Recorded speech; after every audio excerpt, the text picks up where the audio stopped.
Marks angles স্কুলে আপনাদের সবাইকে স্বাগত। মার্ক্সবাদে অনেক পরিভাষার ব্যবহার রয়েছে। মার্কস এঙ্গেলস স্কুলে মার্ক্সবাদে ব্যবহৃত এ সকল পরিভাষা নিয়ে সহজ করে ধারাবাহিকভাবে আলোচনা করার চেষ্টা করছি। প্রাথমিকভাবে মার্ক্সবাদে ব্যবহৃত সাধারণ কিছু পরিভাষা নিয়ে আলোচনা করেছি। এখন মার্ক্সীয় দর্শনে ব্যবহৃত বিভিন্ন পরিভাষা নিয়ে আলোচনা শুরু করেছি। আজকে আলোচনা করব বস্তু ও চেতনার সম্পর্ক কী। প্রথমে দেখা যাক বিজ্ঞানে বস্তু ও চেতনার সম্পর্ককে কিভাবে ব্যাখ্যা করা হয়। বিজ্ঞানের মতে বিবর্তনের মধ্য দিয়ে মানুষ উন্নত মস্তিষ্কের অধিকারী হয়েছে এবং চেতনা হলো বাইরের জগতের সাথে মানব মস্তিষ্কের একটি জটিল কার্যক্রম। নিউরোসায়েন্সের মতে চেতনা হলো বাইরের জগতের সাথে সুস্থ মস্তিষ্কের নিউরনের বৈদ্যুতিক ও রাসায়নিক ক্রিয়ার ফল।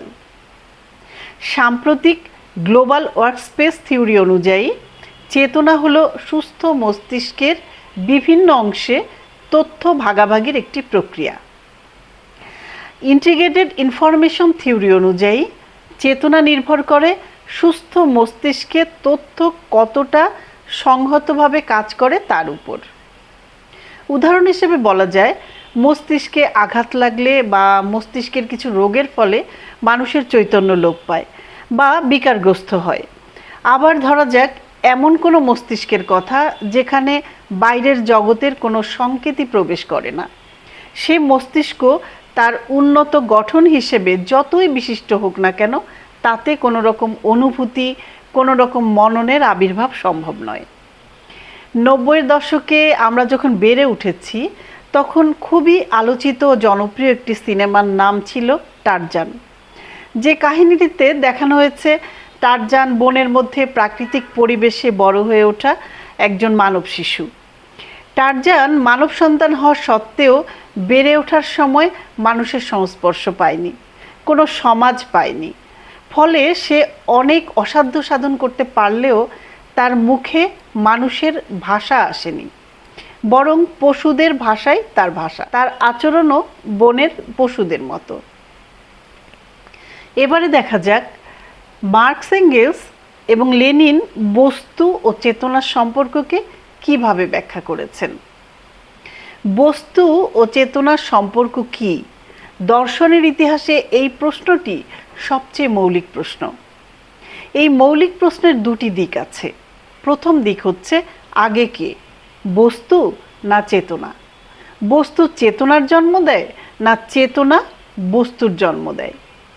এর দ্বিতীয় দিক হচ্ছে এই বস্তু জগৎ সম্পর্কে জ্ঞান অর্জন করা যায় কিনা, এই জ্ঞানের মাধ্যমে জগৎকে পরিবর্তন করা যায় কিনা।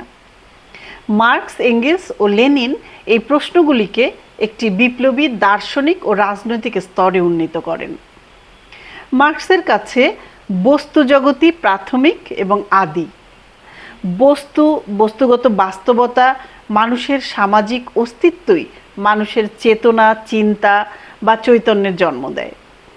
মার্কস তার 1859 সালে রাজনৈতিক অর্থনীতির সমালোচনা নামক গ্রন্থে স্পষ্টভাবে বলেন, মানুষের চেতনা তার অস্তিত্ব নির্ধারণ করে না, বরং তার সামাজিক অস্তিত্বই তার চেতনা নির্ধারণ করে। মার্কসের চিন্তা অনুযায়ী চেতনা গড়ে ওঠে মানুষের শ্রম ও উৎপাদন কার্যকলাপের মধ্য দিয়ে।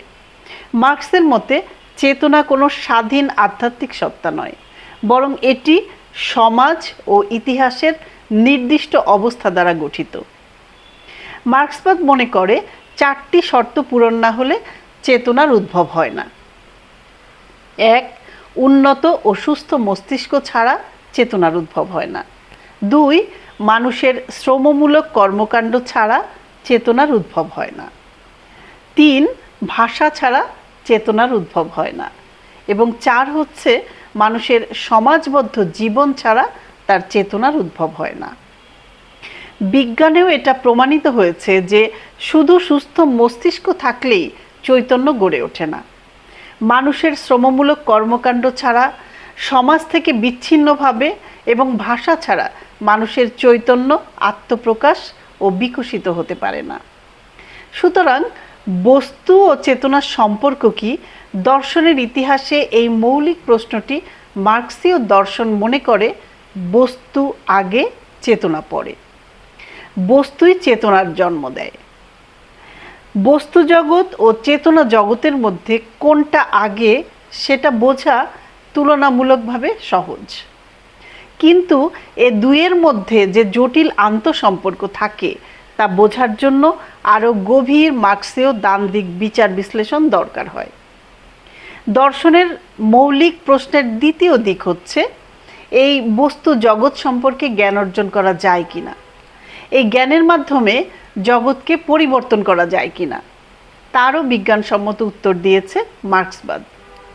মার্ক্সীয় দর্শন মনে করে বস্তু জগৎ থেকে চেতনা জগতের উৎপত্তি হলেও এবং তার দ্বারা নিয়ন্ত্রিত হলেও চেতনা জগৎ আবার স্বাধীনভাবে বস্তু জগতের উপরে উল্টো ক্রিয়া করে।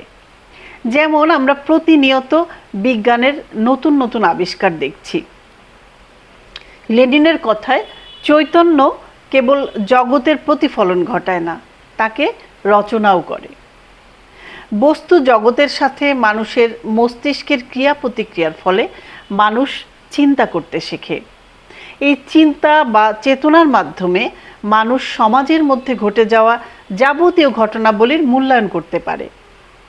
চেতনা বা চৈতন্য দিয়েই মানুষ অগ্রসর ধ্যান ধারণা আত্মস্থ করে, মানুষ স্বপ্ন দেখে, শিল্প সৃষ্টি করে।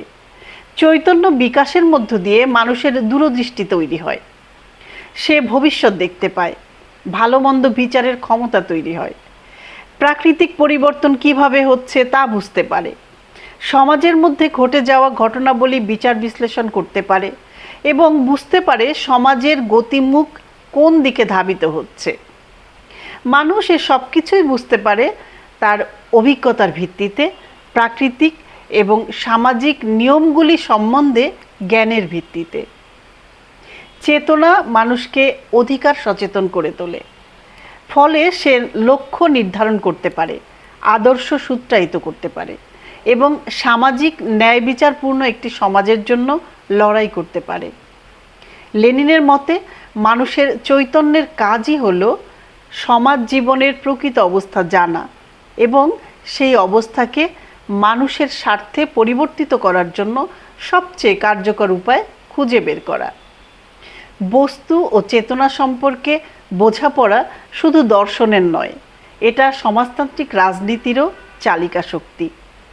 আগামী পর্বে মার্ক্সীয় দর্শনের অন্য কোনো পরিভাষা নিয়ে আমরা মার্কস এঙ্গেলস স্কুলে হাজির হব। ততক্ষণ সকলে ভালো থাকবেন। আমাদের চ্যানেলের লিংক ডেসক্রিপশন বক্সে দেওয়া থাকবে। ভালো লাগলে চ্যানেলটি সাবস্ক্রাইব করে আমাদের সাথে থাকতে পারেন।